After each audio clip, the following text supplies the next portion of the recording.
Maulam mo kasi. Okay. Sige. May taping kami ngayon. Akala nyo lang ha. Next time makikita nyo na kami sa Animal World. Ito po yung masayang ka-Christmas, 88.3 Energy FM. Sa mga pagkapo natin gusto pong tumulong sa ating letter sender na si Mimosa, pwede po kayo mag-text. I-type nyo lang po, Energy Space, pangalan Space. Ang inyong pong mensahe para po sa ating letter sender at isend po yan sa 229902. At sa mga pagka naman natin gusto pong tumawag, pwede po kayong tumawag sa ating Energy Love Line Plus Hotline 222-0208. Okay, yung mga pagka natin. Baka yung iba ay meron ding kahalintulad. Mamuraga na merong tang nito, merong parang similarity dun sa kwento ng ating pagkang si Mimosa. Pwede rin po ninyong i-share. Okay? Para naman matulungan po namin kayo ng mga texters natin tsaka yung mga callers natin later.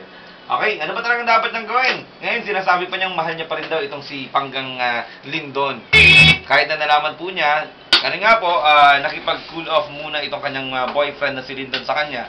Pero sinasabi ng ating letter sender na talagang hindi niya kaya na mawala itong si Lindon. Dahil para daw sa kanya, gusto niya si Lindon ang makasama niya habang buhay. Paano yun?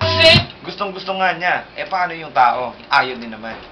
Diba? May mga bagay po tayo na kahit na, sabi ko nga lagi, gustong-gusto natin, ginagawa na natin lahat para makuha natin to.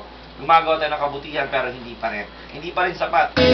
Okay? Marami po kasing pagbabago sa buhay. Ang inaakala nyo, kayo na talaga. Inaakala nyo rin talagang mahal na mahal ka niya pero hindi pala. Kaya ganun dapat nga sinasabi ko sa inyo, pag nagmamahal po tayo, hinahinay lang. Huwag masyadong ibigay lahat. Nang sa huli po, hindi po tayo masaktan din ng sobra. Ang ating oras, magkalabing 1 minuto po makalipas ang alas 2 ng hapon. Sa mga panga natin, ito na yung mga texters natin dito. Okay. Sandali lang ha. Mag-change muna tayo ng para mas masaya. Alright! Energy, Jeff Castro. Hoy, dahil gumising ka. Hindi naman siya natutulog eh. Joke lang. Gumising ka, lulukohin ka lang ni Lindon. Move on ka, marami pang iba. Aba, bagong yun na. Ngayon ko narinig yung move on na yan. Maraming salamat Pangga. Talagang mag-move on ka daw. Okay, more. Energy. Okay. Gandang hapon sa'yo, sweet, handsome puppy. Taks naman. Grabe yan.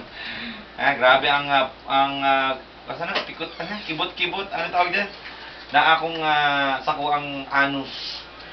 It's me like a chubby, 2008. To Mimosa, ganyan talaga ang lalaki. Pag nakuha na nila, gusto nila, magsasawa na sa'yo. Mag-move on ka, marami pang lalaki na kaya kang tanggapin at mahalin ng totoo. Makarma din yung boyfriend mo. Okay, mahal mo nga siya, pero hindi ka niya mahal, kaya mag-move on ka talaga.